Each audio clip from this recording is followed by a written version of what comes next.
दुर्लभ कश्यप की मौत के बाद भी उसकी इतनी ज्यादा फैन फॉलोइंग है, उसे पसंद करने वालों की संख्या कम नहीं हुई है।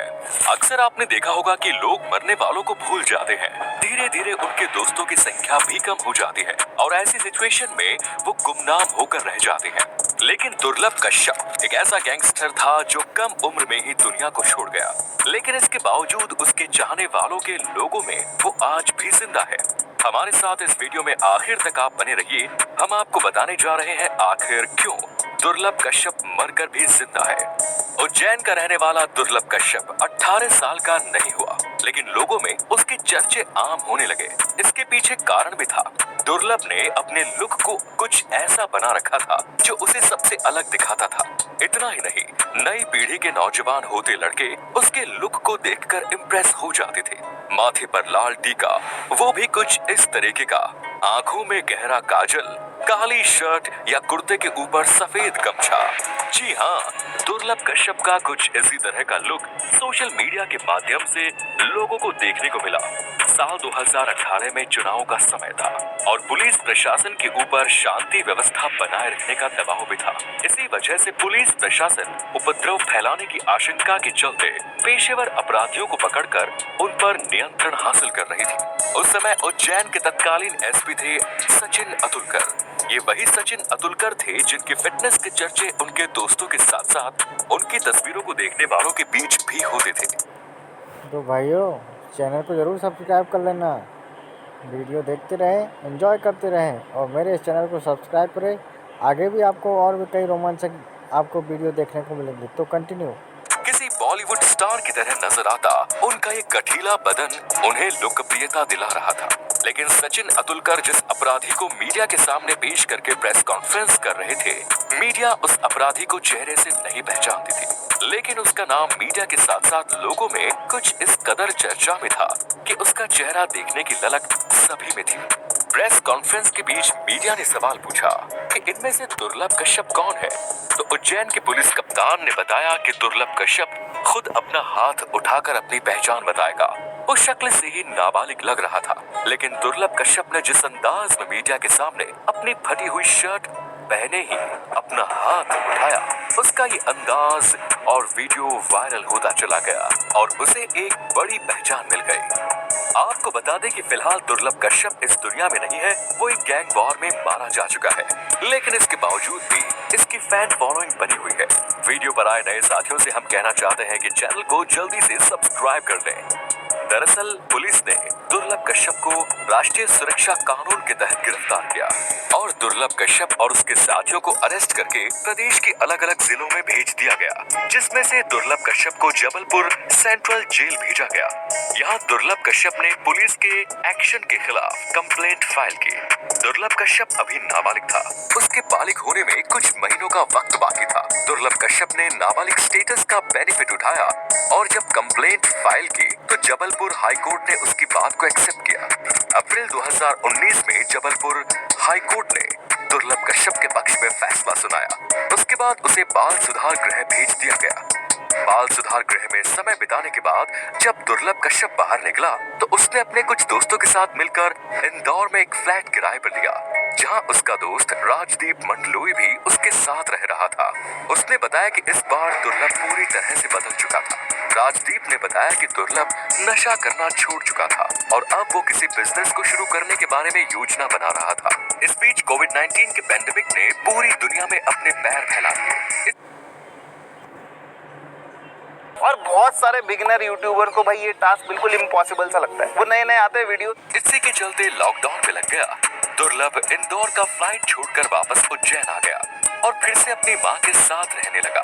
सितंबर 2020 में दुर्लभ कश्यप ने अपने कुछ दोस्तों को अपने यहाँ खाने पर बुलाया। इस दौरान दिन का कर्फ्यू तो बंद हो गया, लेकिन नाइट कर्फ्यू जारी था। खाना पीना खाने के बाद दुर्लभ के दोस्तों को जब सिगरेट की तलब लगी तो पता चला कि सिगरेट तो खत्म हो गई है, लॉकडाउन लगा था, इसीलिए कहीं भी सिगरेट के मिलने की संभावना भी नहीं थी। रात के चाय के ठेले भी बंद हो जाया करते थे। तभी दोस्तों के बीच एक मित्र ने दुर्लभ को बताया कि वो हेलावाड़ी इलाके से आ रहा है और वहाँ पर एक ऐसी चाय की दुकान है जो रात भर खुली रहती है। बस फिर क्या था, दुर्लभ अपने दोस्तों के साथ बैठकर हैलावाड़ी स्थित चाय की दुकान की तरफ चल पड़ा। हैलावाड़ी में मौजूद चाय की इस दुकान का मालिक अमन उर्फ भूरा था। इस पूरे क्षेत्र में केकेसी नाम का एक ग्रुप फेमस था, जिसका लीडर रमीज था। केकेसी का फुल फॉर्म कुत्ता कमीना चीज हुआ करता था। अमन और रमीज दोनों भाई थे। चाय की दुकान पर दुर्लभ और उसके अपोनेंट गैंग के बीच मारपीट हुई और इस मारपीट के दौरान दुर्लभ कश्यप मारा गया। कुछ समय के बाद जब पुलिस वहां पर पहुंची तो दुर्लभ कश्यप की डेड बॉडी अधनंगी अवस्था में मौजूद थी। उसके शरीर पर चाकुओं से गोदे जाने के 30 निशान मौजूद थे। इसके बाद दुर्लभ कश्यप की शव यात्रा को एक इवेंट की तरह सोशल मीडिया पर प्लान किया गया। उसे एक स्टार की तरह रिप्रेजेंट किया गया। उसकी छोटी सी इमेज को इतना बड़ा चढ़ाकर पेश किया गया कि वो एक गैंगस्टर बन गया। गगन बादल उस समय उज्जैन के जीवाजीगंज के अधीक्षक हुआ करते थे। उनका कहना है कि दुर्लभ कश्यप एक सामान्य अपराधी था। उसके ऊपर मारपीट, चाकूबाजी जैसे सामान्य अपराध दर्ज थे, लेकिन सोशल मीडिया के जरिए उसकी मौत के बाद दुर्लभ कश्यप की इमेज को बढ़ा चढ़ाकर पेश किया गया। उसे सोशल मीडिया के जरिए एक बहुत बड़ा गैंगस्टर बताया गया। एक नजर दुर्लभ कश्यप के बचपन से लेकर जवानी की दहलीज तक के जीवन पर डालें तो दुर्लभ का जन्म साल 2001 में हुआ। पिता का नाम मनोज कश्यप था, जिनकी अपनी पत्नी से नहीं बनती थी और माता पिता अलग अलग रहते थे। यहाँ पर दुर्लभ कश्यप अपनी माँ के साथ रहा करता था। वो उज्जैन के एक अच्छे स्कूल में पढ़ाई कर रहा था, लेकिन 10वीं के बाद उसके कदम पढ़ाई लिखाई की जगह किसी और रास्ते पर बढ़ चले। वो 10वीं में फेल हो गया, लेकिन उज्जैन में हर साल गणतंत्र दिवस पर एक बाइक रैली निकाली जाती है। फ्रीगंज से होकर निकलने वाली इस रैली में डीजे और खाने पीने का इंतजाम भी होता है। इस बार ये तमाम इंतजाम दुर्लभ कश्यप के जिम्मे थे। रैली के पोस्टरों में इसकी भी बड़ी बड़ी फोटोज लगी थी। इसे लोकप्रियता का नशा चढ़ने लगा। लोगों के बीच फेमस होने और गैंगस्टरों के बीच अपनी घुसपैठ बनाने के चक्कर में दुर्लभ कश्यप ने उस समय के आपराधिक तत्वों से संबंध बनाना शुरू किया। इसी सिलसिले में दुर्लभ को हेमंत उर्फ बोखला का साथ मिला और इसने अपराध के रास्ते पर रफ्तार पकड़ ली। ये घटना फरवरी 2017 की है, जब पुलिस ने पहली बार इस पर एक 18 साल के लड़के के ऊपर चाकू से हमला करने के अपराध में मामला पंजीबद्ध किया। पुलिस सूत्रों की माने उज्जैन का दानी गेट एरिया डागर और डाग परिवार के बीच वर्चस्व की लड़ाई का केंद्र बन गया और इस दबदबे की लड़ाई का मुख्य मुद्दा उज्जैन के कार्तिक मेले के दौरान गाड़ियों की पार्किंग का कॉन्ट्रैक्ट था। अपने दोस्त हेमंत बोखला के जरिए दुर्लभ कश्यप का संपर्क डागर परिवार के करीबी राहुल किलोसिया से हो गया। राहुल को अपने साथ काम करने वाले लड़कों की जरूरत थी और दुर्लभ के पास काम करने वाले लड़के मौजूद थे। कुल मिलाकर डागर परिवार में इन लड़कों को शरण मिलने लगी। शहर के बाहर एक फार्म हाउस को इनके लिए खोल दिया गया, जहां लड़के अपने हिसाब से आते जाते नशा करते बढ़ते रहते थे।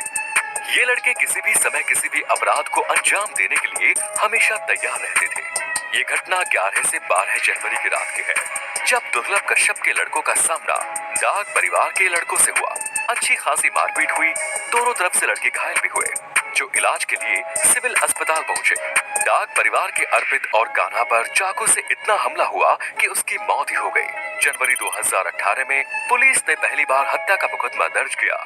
दुर्लभ और उसके साथियों को अरेस्ट किया गया, जिसमें से दुर्लभ के साथ साथ उसका एक साथी राजदीप नाबालिग था। इसलिए इन दोनों को बाल सुधार गृह भेजा गया, जहां से इन दोनों को जमानत मिल गई। दानी गेट इलाके में दुर्लभ और उसके साथी अक्सर शमशान में बैठा करते थे, जहां लोग कंधे पर गमछा डाला करते थे। अपने आप को पावरफुल बनाने के लिए दुर्लभ गैंग के लड़कों ने भी कंधे पर गमछा डालना शुरू किया। माथे पर तिलक, कंधे पर गमछा इस गेम की पहचान बन गया। मध्य प्रदेश के भोपाल के कोहे फिजा इलाके से पुलिस ने 19 साल के शिव कुमार धुर्वे को गिरफ्तार किया, जिस पर लगभग 4 चौकीदारों की हत्या करने का आरोप था।